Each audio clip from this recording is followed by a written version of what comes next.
हक हमारा आजादी लेके रहेंगे आजादी, माओ की दुआ से माओ की दुआ से। Imported government, imported government, imported government. गुलाम शरीफ, गुलाम शरीफ, गुलाम शरीफ, गुलाम शरीफ। सिंध की बीमारी, सिंध की बीमारी, सर के पुजारी, सर के पुजारी। मुल्क पर भारी, मुल्क पर भारी, मुल्क पर भारी। मीडिया वालों, आप सबका शुक्रिया। थोड़ा थोड़ा पीछे हो जाए भाई, थोड़ा सा पीछे हो जाना भाई। रमजान है, सब इबादत करके आए हैं, तो मैं आप सबका भी मशकूर हूँ। और हमारे सारे जो वर्कर्स, पीटीआई की लीडरशिप, गवर्नर साहब, फैसल वाडा, फिरदौस भाई, भाई अदीबा, असलम, अलीम, हमारे कराची के सदर बिलाल गफ्फार और पार्लियामेंट्री, अभी पीछे मेरी आगे नहीं है जवाब, खुर्रम, सईद आफरीदी और बाकी जितने हमारे लीडर हैं, सैफ महसूद, सबकी। अच्छा देखें जी, मैं जल्दी मैं आपसे जरा 3-4 बातें कहना चाहता हूँ। पहली तो हम पूरी तहरीक इंसाफ की तरफ से शदीद मजम्मत करते हैं जो तमाशा आज मैरियट में हुआ। ये जो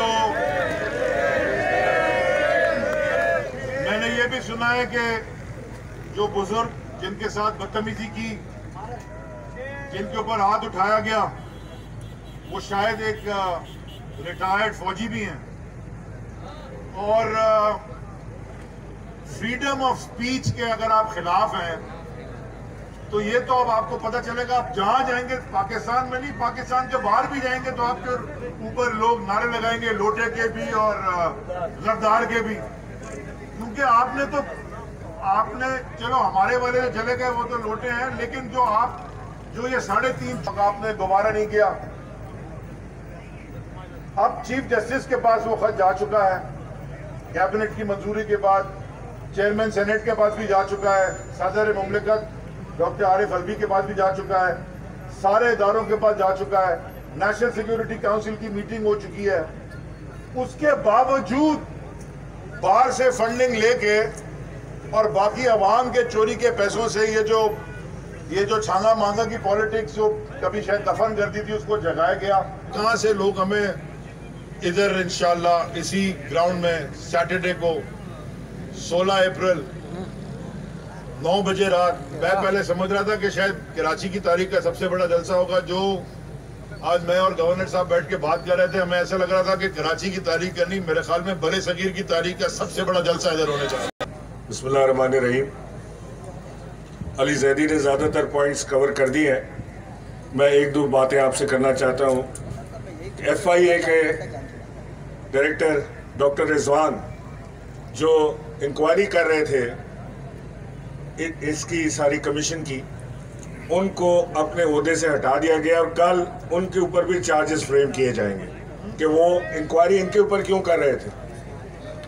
ये एक शर्मनाक खबर है और अलमनाक खबर है। और ये पाकिस्तान की गैरत गवारा नहीं करती कि एक ईमानदार दयानतदार अफसर जो इंक्वायरी कर रहा है तमाम लोगों को, पैगाम ये है कि पाक फौज हमारे मुल्क की मुहाफिज है। मुल्क की तारीख का सबसे बड़ा जलसे का इनेकाद किया जा रहा है और इसके अंदर इतनी फैमिलीज हमें अप्रोच कर रही हैं, कॉल कर रही हैं कि जी हमारी पार्किंग किस तरह होगी। हमने ये बताना चाहते हैं कि हमने तमाम चीज़ें प्लान आउट की हैं।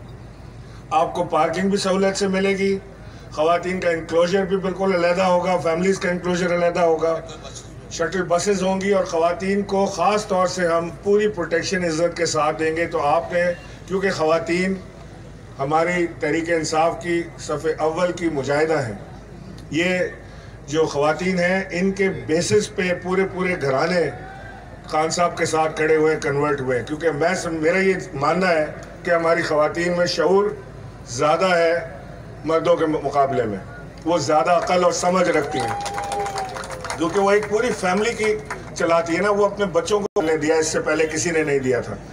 अपने हक के लिए आपने खड़ा होना है। पूरी दुनिया में मुजाहरे हो रहे हैं। हम तो चाहते हैं कि ओवरसीज पाकिस्तानी इलेक्शन में भी हिस्सा लें, हम तो उस तरफ जा रहे थे। इन्होंने उसको भी ख़त्म करना है। और जो सबसे बड़ी चीज़ इन्होंने ख़त्म करनी है वो है नैब, क्योंकि नैब में इन सब के सांझे पर आपकी फरमाइश पे आ रहे हैं। जो आपने पिछले संडे को जो आपने आप जोर दिखाया कराची में, उसके लिए खान साहब ने आप सबको सलाम कहा है, आपका बेहद मशकूर है।